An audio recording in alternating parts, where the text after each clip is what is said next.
Hello, my name is Sandy Adomaitis, the social media director for the Page International Screenwriting Awards, and your host for the Writers Hangout, a podcast that celebrates the many stages of writing, from inspiration to the first draft, revising, getting a project made, and everything in between. We'll talk to the best and the brightest in the entertainment industry and create a space where you can hang out, learn from the pros, and have fun. Hey, writers and friends, it's Sandy. I'm coming to you late at night from Studio City, the jewel of the San Fernando Valley. How has your January 2025 been so far? Here in Hollywood, it has been nonstop, jaw-dropping intrigue since December 21st, 2024, when the New York Times published a bombshell story. Here's the headline. We can bury anyone inside a Hollywood smear machine. Private messages detail an alleged campaign to tarnish Blake Lively after she accused Justin Baldoni of misconduct on the set of It Ends With Us. This article was written by Megan Tohey, Mike McIntyre, and Julie Tate. This is a fascinating article, and I'm going to break it down for you. But in a nutshell, Blake Lively starred opposite Justin Baldoni in the 2024 romance drama It Ends With Us, currently on Netflix. Now, Lively and Baldoni have both filed lawsuits related to the film. Lively has accused Baldoni of widespread sexual harassment and retaliation allegations, which is reported in the New York Times, which we're going to go over. And Baldoni, in turn, has filed a libel lawsuit against the publication in response to their reporting. Here is the summary of It Ends With Us. Lily Bloom, played by Blake Lively, moves to Boston to chase her lifelong dream of opening her own business. A chance meeting with a charming neurosurgeon, Riley, played by Justin Baldoni, soon sparks an intense connection. But as the two fall deeply in love, she begins to see sides of Riley that remind her of her parents' relationship. When Lily's first love, Atlas Corrigan, suddenly re-enters her life, her relationship with Riley gets upended, leaving her with an impossible choice. Now, let's read the New York Times article. Last summer, as the release of It Ends With Us approached, Justin Baldoni, the director and star of the film, and Jamie Heath, the lead producer, hired a crisis public relations expert.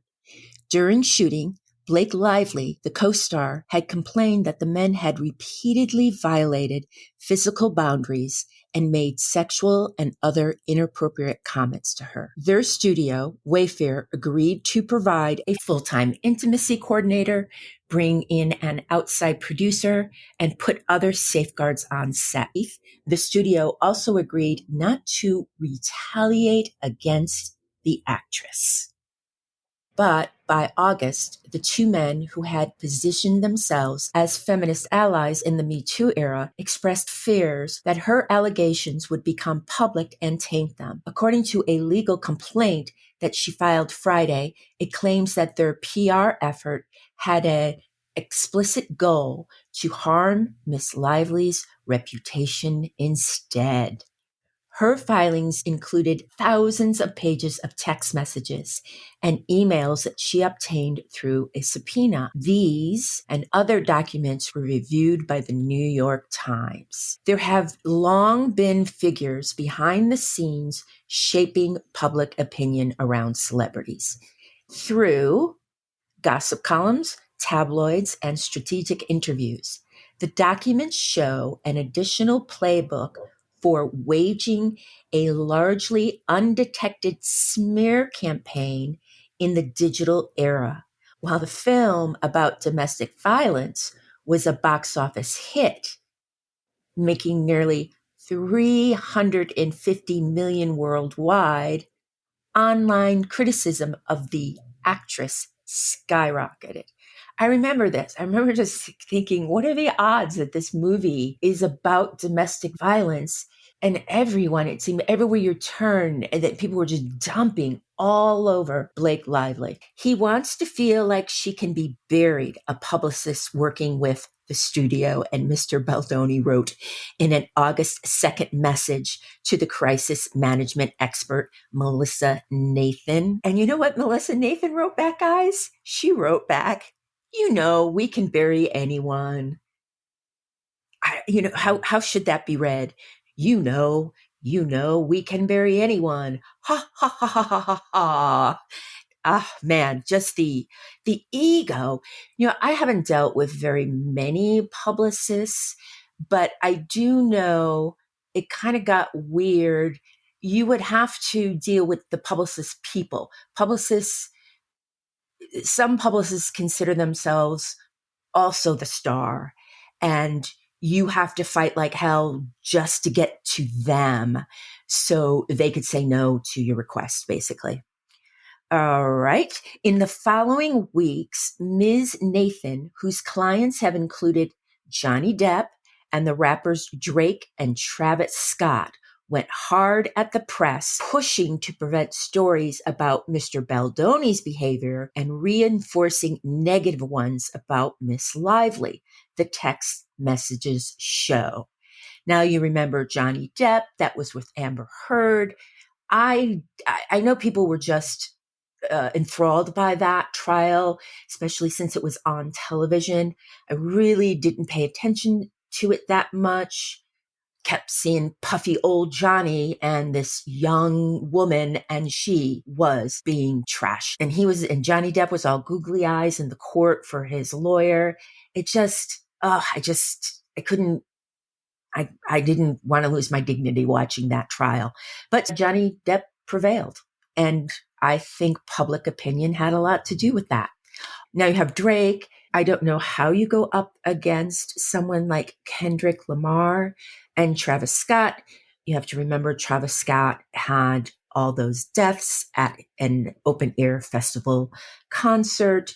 People were pushed and smothered to death, and Travis kept singing because he didn't know what was happening down on the stage.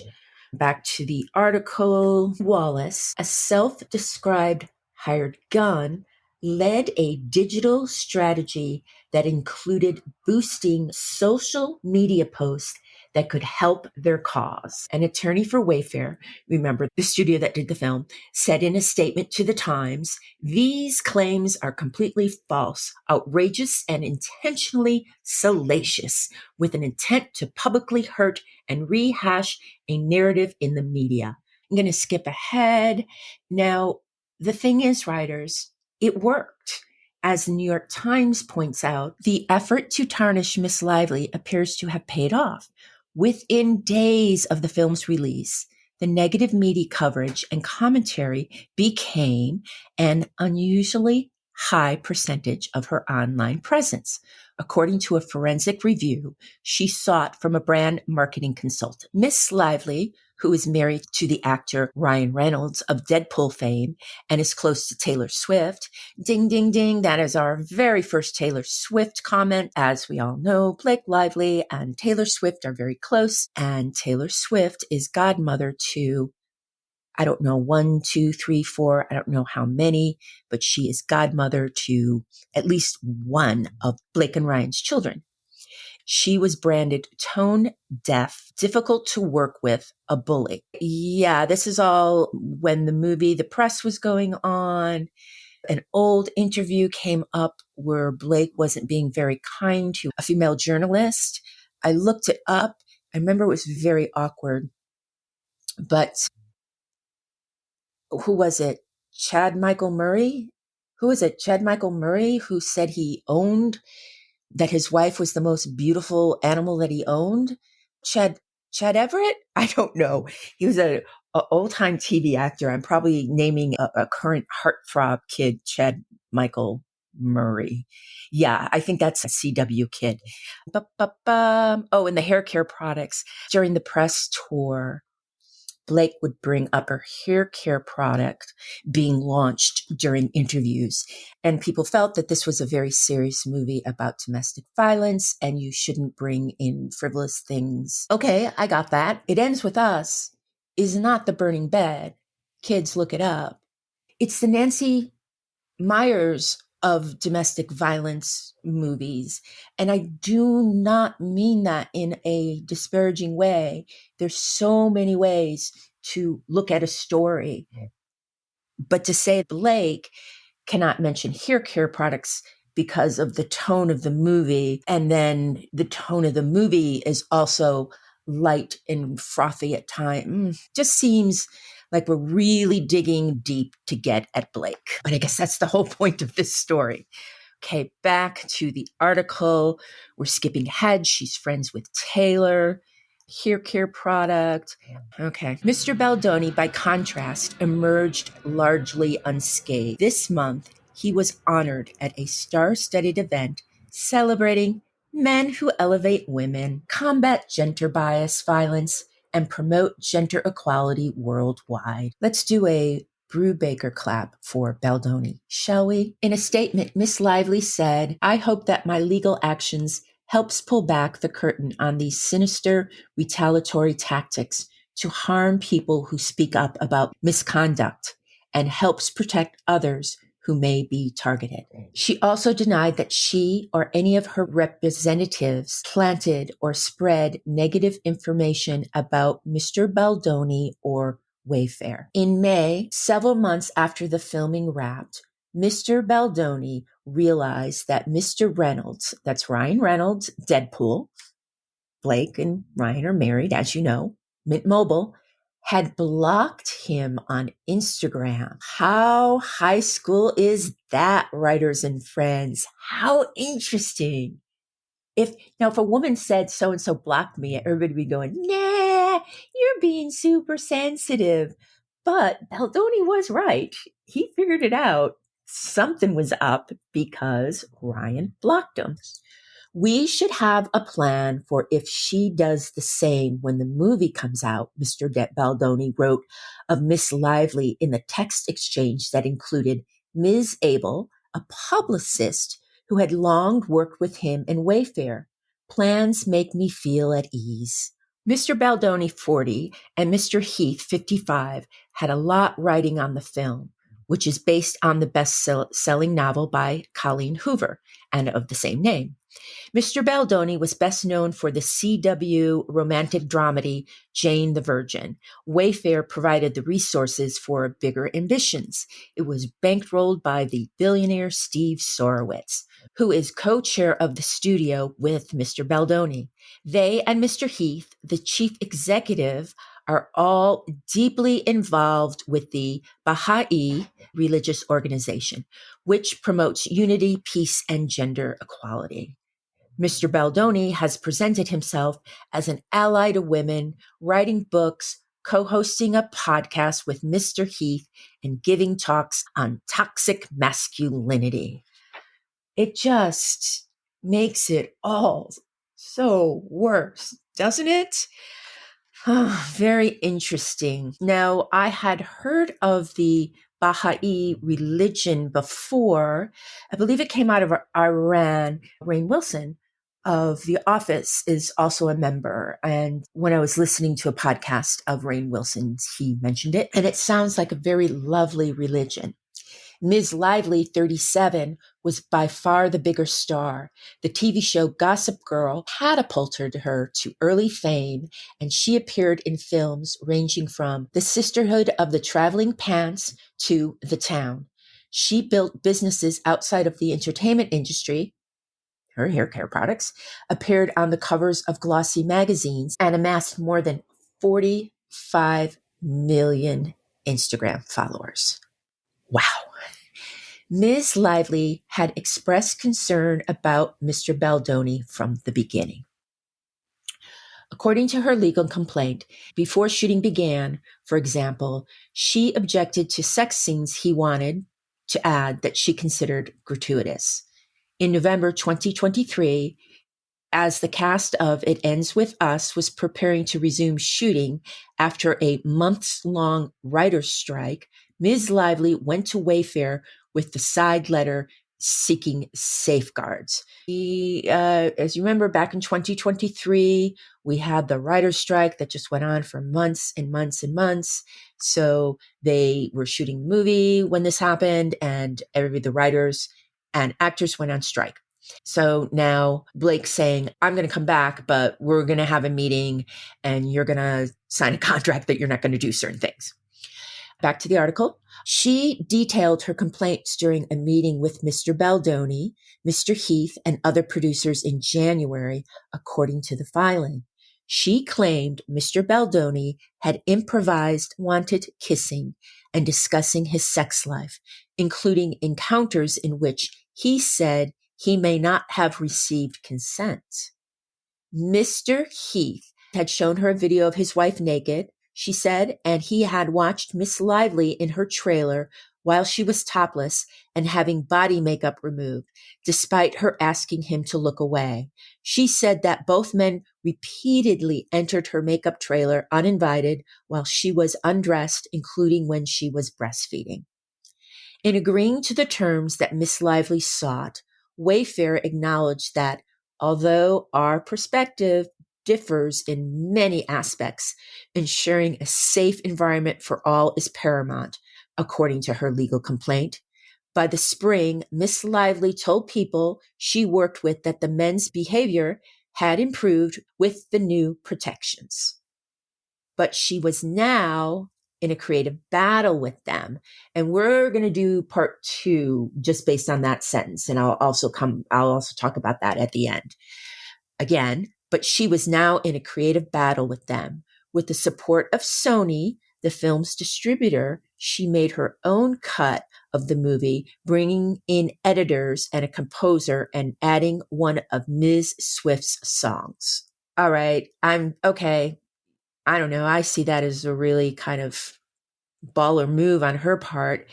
If you got a connection to Taylor Swift and you can put one of her songs in the movie, do it. Okay. Just do it. No questions asked. Getting her own cut, bringing her own editors. Male stars have been doing this since the dawn of time, and just don't at me on that one. Good for you, Blake. In the end, Sony and Wayfair went with Miss Lively's cut, and she got a producer credit. As the film release neared, Miss Lively and other cast members informed Sony and Wayfair that they would not do any appearances alongside Mr. Baldoni.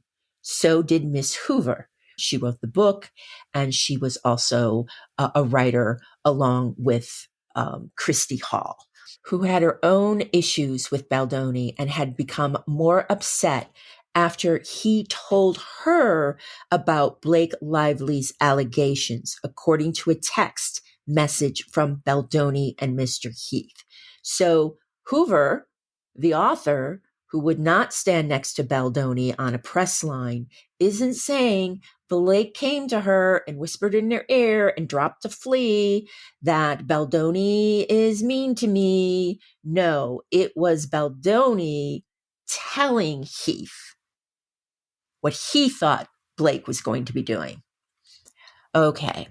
By the first week of August, Wayfair and Baldoni had retained Ms. Nathan, who had worked with high-profile clients, including Mr. Depp, whose ex-wife Amber Heard accused him of physical abuse. Mr. Depp successfully sued Heard for defamation, and the trial became a spectacle amid suspicions of online campaign to damage her credibility. Sound familiar? Ms. Nathan had started her own PR firm called Tag PR. Its majority stockholder is a company run by the entertainment executive Scooter Braun.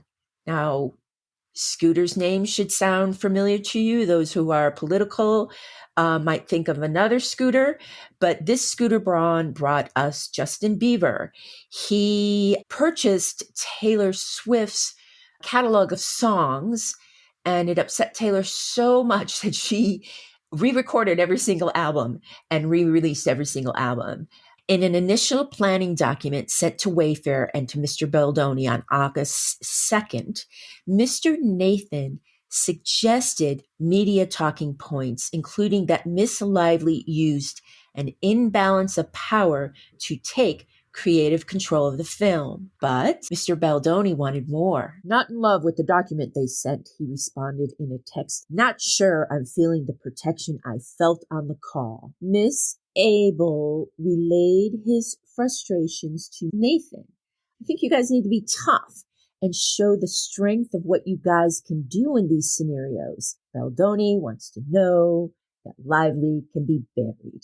Of course, but when we send over documents, we can't send over the work we will or could do because that could get us in a lot of trouble, Ms. Nathan responded, adding, we can't write, we will destroy her. Moments later, she said, imagine if a document saying all the things that he wants ends up in the wrong hands. We can bury anyone, she wrote.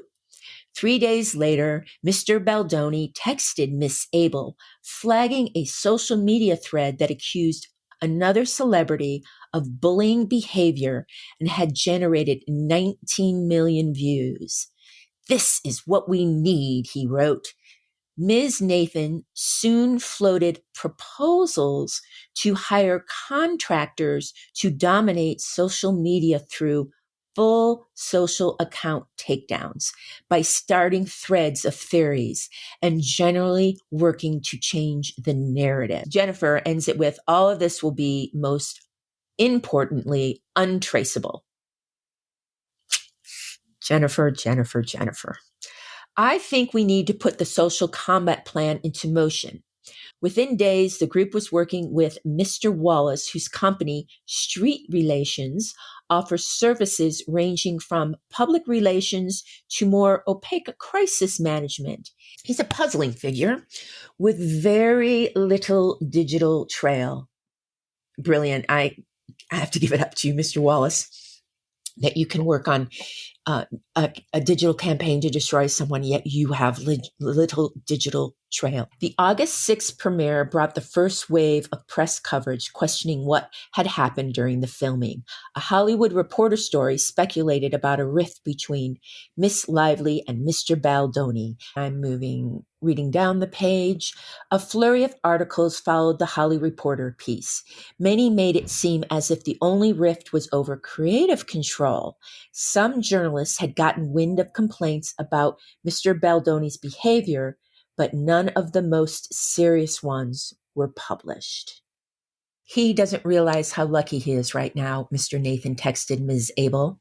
In other exchange, Miss Nathan claimed that she had kept allegations against him out of stories, writing in one message that major news outlets were standing down on HR complaint. Meanwhile, an online backlash against Miss Lively was underway.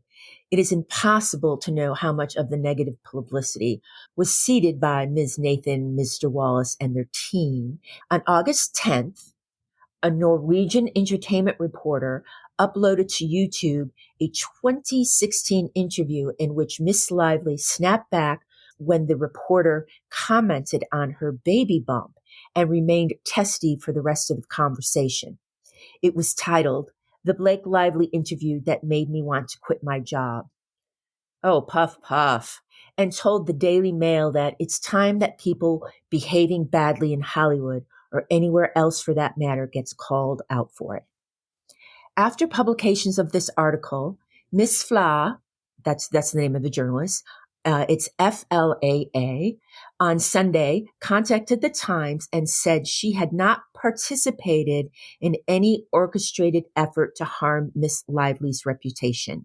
In an email, she said that she had resurfaced the 2016 interview independently this past August. It was neither coordinated nor influenced by anyone associated with the alleged campaign, she wrote. It wasn't the first time she had posted a video aligned with a client of Miss Nathan. In 2022, in the midst of Johnny Depp's legal battle with Amber Heard, Miss Fla posted clips of her interview with the actor tagged, Justice for Johnny Depp. Oh, I take back saying you were a journalist. During the film rollout, Miss Lively was also accused of being insensitive about domestic violence. The official promotion plan instructed the cast to focus more on the uplifting aspects of the movie than on abuse, and to embrace a floral theme. Her character has a flower shop. In several appearances, she never made reference to domestic violence at all, and she faced criticism with her Betty Boo's beverage company was promoting the film, given the role alcohol can play in an abusive relationship.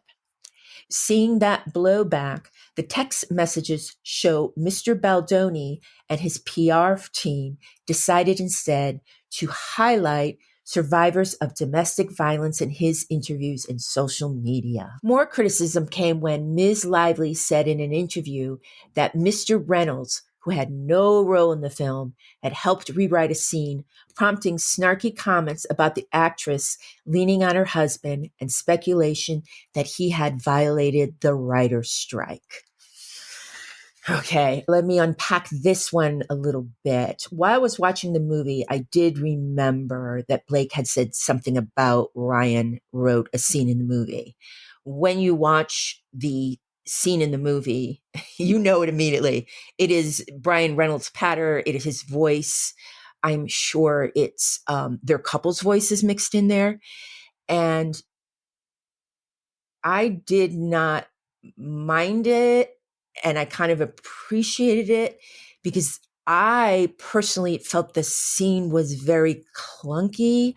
She makes her way to this balcony, and you got to kind of tie yourself in pretzels for the reason why she got to that balcony and why this guy is here at that certain time when they meet. He kept the meet cute in the meet cute, and it almost feels like the scene really could have been cringy, is I guess what I'm trying to say.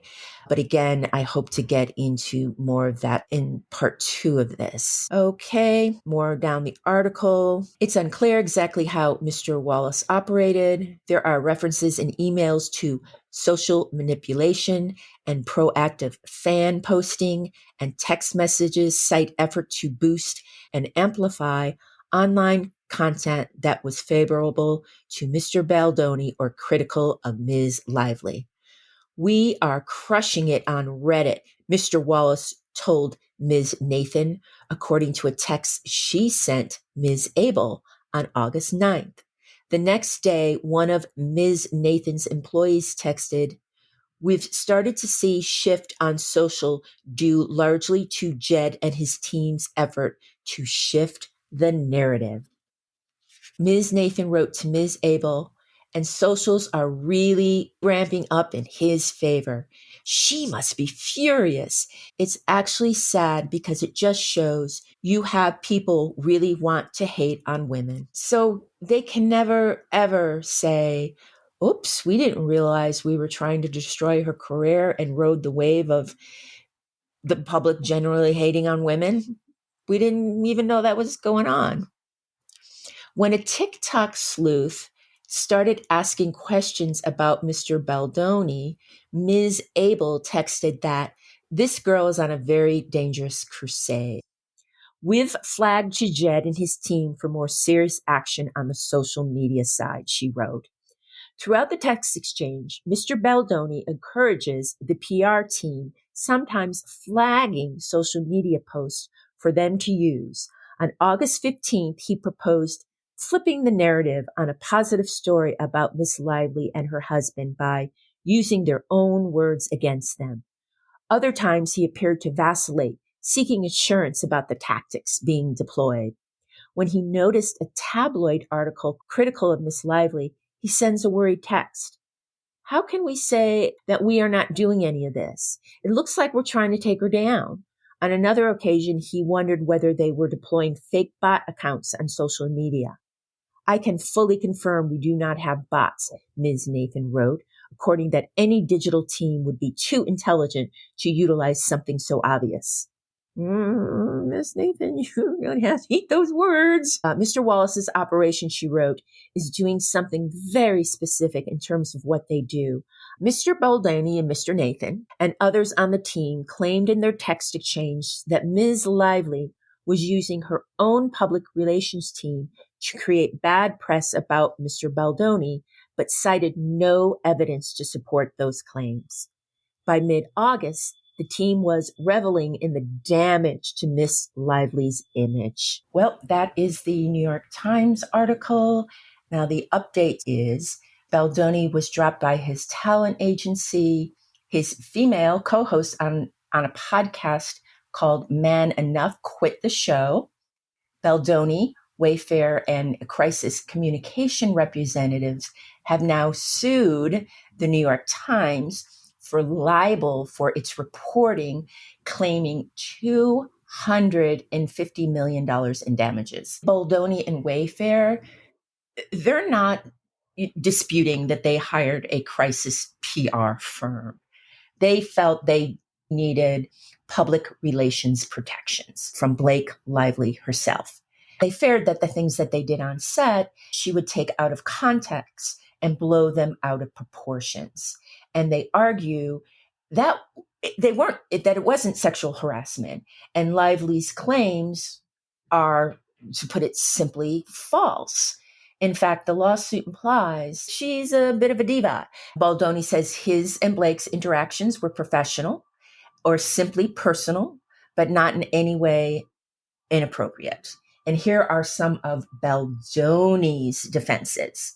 In her complaint, that Baldoni showed her a video of his nude wife giving birth. It was something she found shocking and wildly inappropriate. Baldoni said he did so in the context of discussing a birth scene in the film, and that the video is not pornographic, but rather deeply personal with no sexual overtones. Okay, yeah. I'm sure Baldoni is going to lean into the whole artistry of the scene, the realism. But look, Blake is a grown woman who gave birth to 4 children. She doesn't need a video of another woman in the nude giving birth. Go away, Baldoni. Blake didn't want to be naked.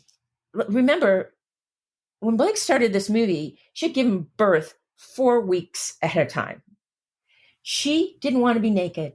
Let it go, Baldoni. I worked on this TV show with middle-aged men doing cool takedowns of bad guys that their real heart rates and belly fats couldn't handle.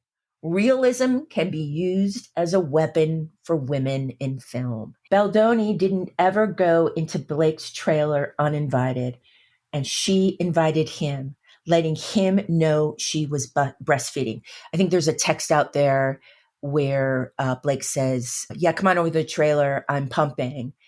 Well, that can also mean, yeah, come on over to the trailer, I'm pumping, but by the time you're here, I'll be finished. Or she has something where she feels that she's covered and is safe. It's not up to Baldoni. Okay, here are some of my thoughts, writers and friends. I'm exhausted. Decades after Anita Hill and Clarence Thomas, we're back to square one of he said, she said, and I don't like it. I worked for this producer, and while I was driving him to set, he told me to make sure I didn't look Faye Dunaway, the star of the movie, in the eye. If Faye catches you looking at her, she's going to kick you off set. I was just like driving always around these curves going, Faye Dunaway's going to kick me off set? Really? I don't know. That would be a story, actually. It was a night shoot out somewhere north of LA. It was the woods, valleys, canyons. I can't remember. It was dark and cold. On a small hill, the crew was adding shrubbery to already shrubbery there. They were thickening it up. They were putting some trees in and making the bushes more dense. It was time for Faye to shoot her scene. She was playing this woman who was afraid, and she was scared to death that the bad guy was going to pop out and grab her at any moment. So as she's making her way down the small hill that was going to look like a bigger hill when you finally saw it, she was being very fragile and whimpering and being scared. She was being very vulnerable. And the way she came down the hill, all of a sudden, we in Video Village were looking directly at her as she was taking a path. And there was a lot of crew members behind us. Faye finished, and she got to the bottom and she finished her scene, and she wasn't that far away from us. And she looked up and she smiled and she said, "Hey guys, do you mind moving over a little? It's just when you're in my direct eyesight, it's kind of tough. Thank you."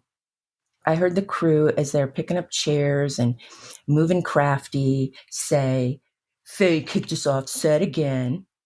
Faye Dunaway did not kick you off set. You wouldn't want to act with some random faces staring at you, especially when you're trying to be vulnerable and you're making these weird little whimpering noises.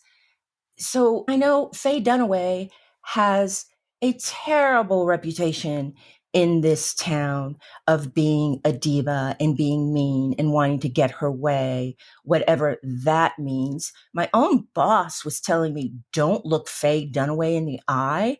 Now I wish I went and hung out with Faye and told her how cool she was. And no, I was not going anywhere near Faye Dunaway. And those crew members were being babies. So when you look at this, we basically have a male. He's a self-proclaimed feminist. This is Baldoni, defending himself by proclaiming that the woman, his co-star on the film, is being manipulative and lying. And his actions weren't harassment that she says were harassment. But isn't being an ally of women believing women? Okay. Oh, and Baldoni has said he made It Ends With Us to raise awareness about domestic violence.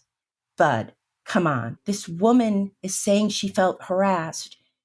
You promote standing up for women and believing them. I'm repeating myself. Moving on. Writers and friends, nothing is simple. There are 3 sides to every story. Your side, my side, and the truth. I am grateful to Blake Lively for telling her story and taking this fight on. She has woken up the sleepy Hollywood beast. Writers and friends, as I mentioned earlier, there's going to be a part 2 of this story. Baldoni has suggested that Blake Lively had seized creative control of the film using an imbalance of power by stepping in and making her own cut of the movie, a version that Sony and Wayfair went with. Let me know your thoughts. We have a Facebook page. We're on Instagram. You can write to me at the Writers Hangout Podcast at gmail.com. And that's a wrap for the Writers Hangout. Thanks so much for listening. If you enjoyed the show, please take a moment to leave us a review on Apple Podcasts. Your positive feedback will help us keep the show going so we can continue bringing you more future episodes. Remember, keep writing. The world needs your stories. The Writers Hangout is sponsored by the Page International Screenwriting Awards with executive producer Kristin Overn, producer Sandy Adomaitis, and myself, Terry Sampson. And our music is composed by Ethan Stoller.